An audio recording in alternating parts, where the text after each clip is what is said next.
Hello and welcome to the newscast. I'm Daniel Che. Let's start with the headlines.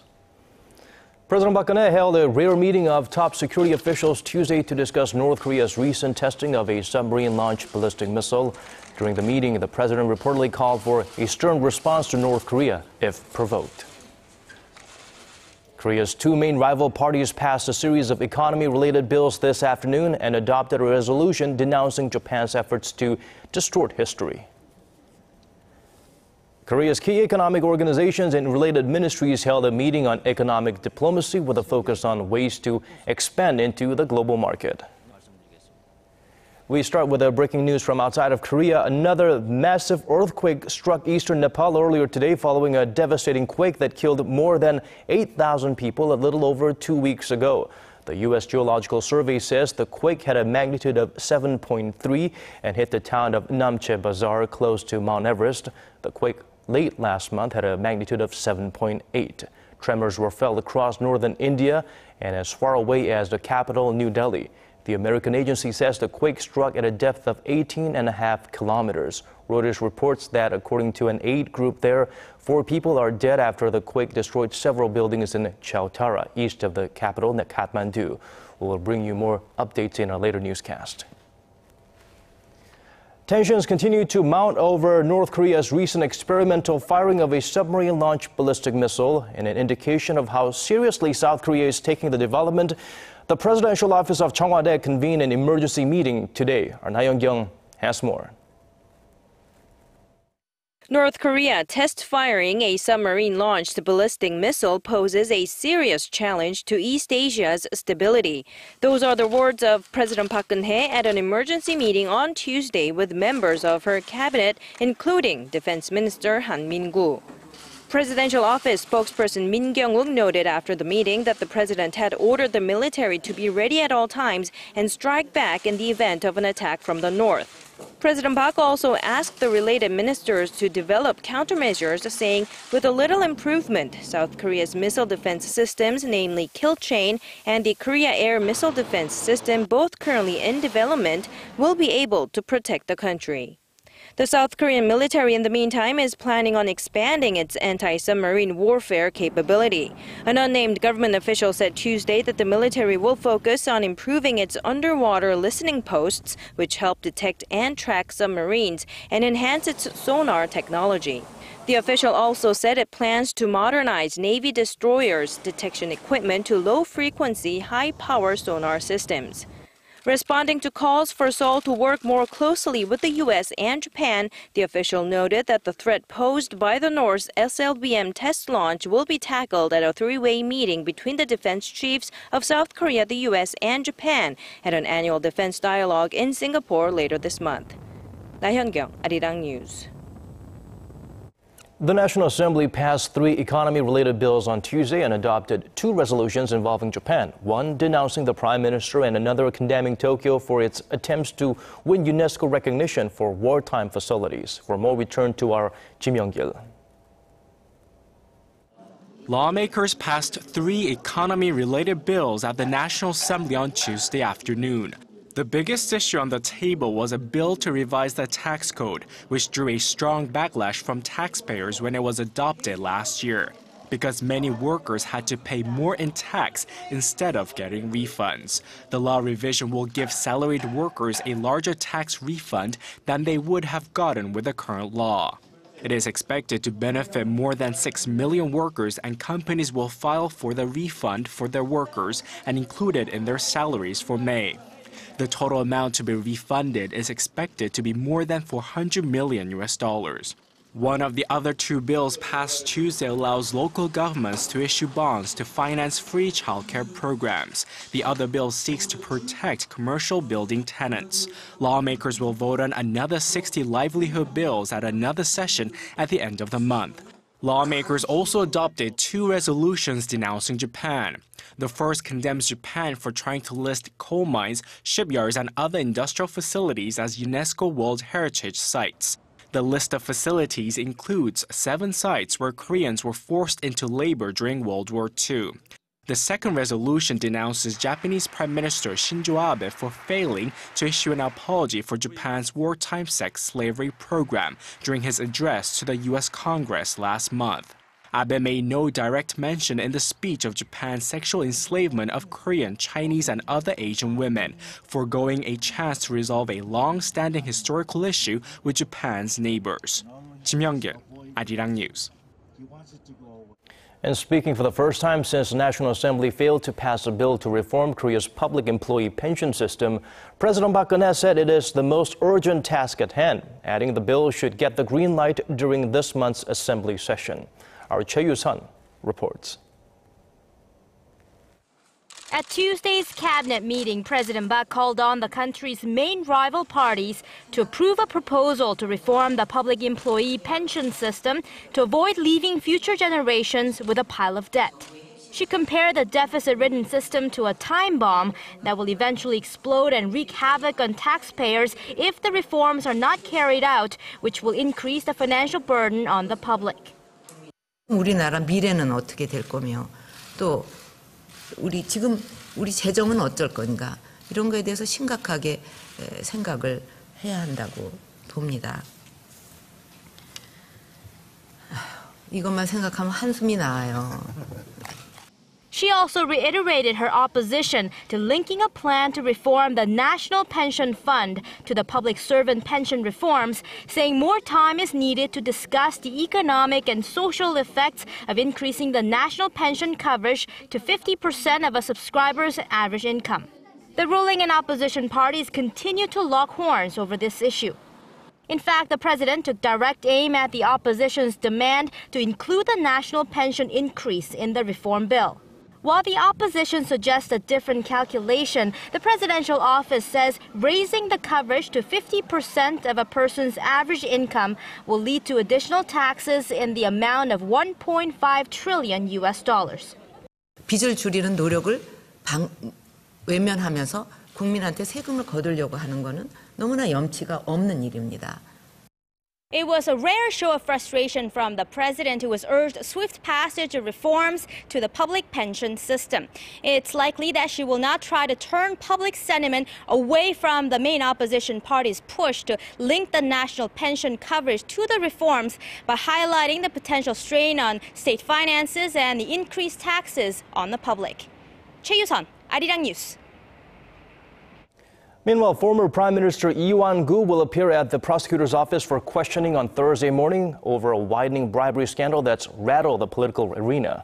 Prosecutors say Lee, who hasn't said anything in public since he resigned from his post last month, complied with their summons without much resistance. Lee is accused of taking 30 million won, or around $27,000 in illegal campaign funds from the late Song Wan-jong, the CEO of Gyeongnam Enterprises, in 2013. The late businessman left behind a list with the names of 8 politicians who allegedly took bribes from him. The former prime minister is the second official on the list to be questioned, following Gyeongsangnam-do Province Governor Hong Jun-pyo. Moving up north, there were various speculations after Kim Kyung-hee suddenly disappeared from the public eye in 2013. But a North Korean defector claims that she was poisoned last year under the direct order from Kim Jongun himself. With the details, here's our Kim Hyun-bin. In an interview with CNN that aired Tuesday, the defector says Kim Jong-un gave the order for his aunt to be poisoned on May 5th or 6th of last year, adding that only members of Kim's bodyguard unit, Unit 974, knew about it. Pak, a pseudonym used to protect his identity, says the young leader wanted to silence his aunt, Kim Kyung-hee, as she had complained angrily for months after her husband Chang Song-taek was executed in December of 2013. Chang was the second most powerful man in the communist regime, before he was executed for counter-revolutionary acts and obstructing the nation's economic affairs. Kim Kyung-hee, the only sister of former communist leader Kim Jong-il, disappeared from the public eye in September 2013, a few months prior to her husband's death, raising questions about her fate. The speculation at the time was that she had a fatal stroke, a heart attack, or had committed suicide. South Korea's spy agency said in February 2014 that she was still alive. The agency also claims that at least 15 senior officials have been executed so far this year, as the communist leader struggles to maintain his grip on power. 김현빈, Arirang News. Staying on the reclusive regime, North Korea's ceremonial head of state Kim Young-nam reportedly said inter-Korean relations can improve if the two sides show their sincerity through their actions. This is according to South Korea's ruling Saenuri Party representative and special presidential envoy Yoon Sang-hyun, who met with Kim while attending a ceremony in Russia marking the 70th anniversary of the defeat of Nazi Germany. Yoon added that Kim's health seems to have deteriorated with age and said the 87-year-old seems to have secretly visited Russia to receive medical treatment earlier this year. Coming back to South Korea on the economic front, Korea hasn't had too much to get excited about in recent years, but the buds of a slow recovery may be sprouting. In its monthly assessment of the domestic economy, the finance ministry said key economic indicators like consumption and output are picking up. Our Kim Min-ji has the details. The signals are weak but showing signs of recovery. That's the finance ministry's diagnosis of the Korean economy. In its monthly Green Book report released on Tuesday, the ministry said the pace of increase in employment has slowed and consumer prices are down due to low global oil prices, but major economic indicators such as industrial output and consumption overall are steadily improving.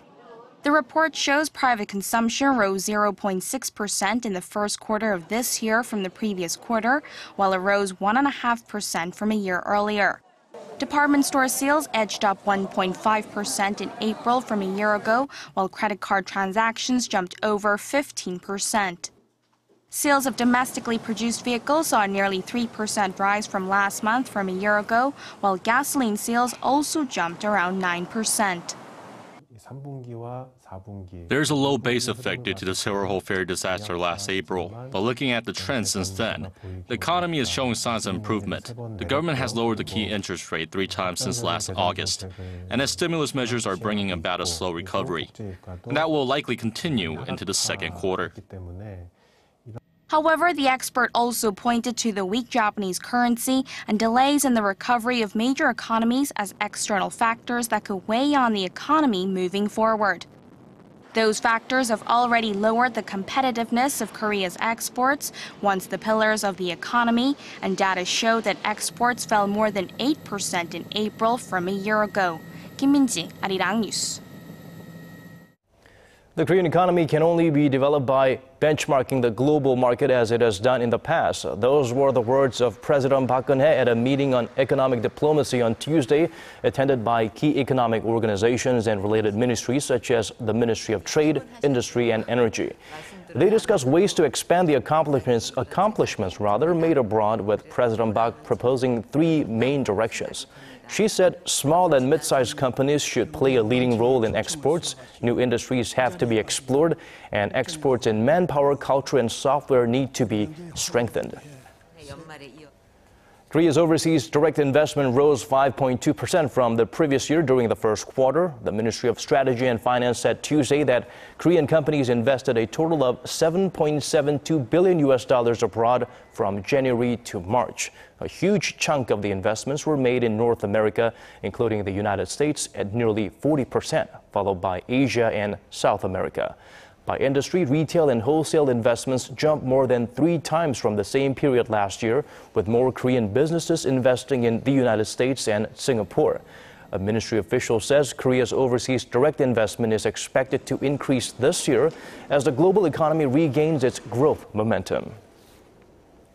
Korean DRAM makers hit another record high in the global DRAM market. Market researcher DRAM Exchange said Tuesday the combined global market share of Samsung Electronics and SK Hynix in the first quarter totaled 71.7%, rising 1.3 percentage points from the previous quarter. DRAM Exchange predicts that Korean players' global market dominance will continue as they have been investing heavily in their technology and facilities. Meanwhile, the total revenue of the global DRAM market in the first quarter was $12 billion, dropping 7.5% from the previous quarter. Korea's largest international food exhibition kicked off a 4-day run on Tuesday in the city of Goyang, just north of Seoul. The annual event, now in its 33rd year, features just over 1,300 companies from 44 countries exhibiting their products in 2,900 booths. Visitors are invited to check out the latest trends in the global and domestic food industry, including food trucks, which are allowed in Korea this year after a regulation on the trucks were lifted. Last year, contracts worth roughly $60 million were struck at the expo.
We've come to the end of our newscast. Thank you so much for watching. For more, do join us again at 10 p.m. Korea time.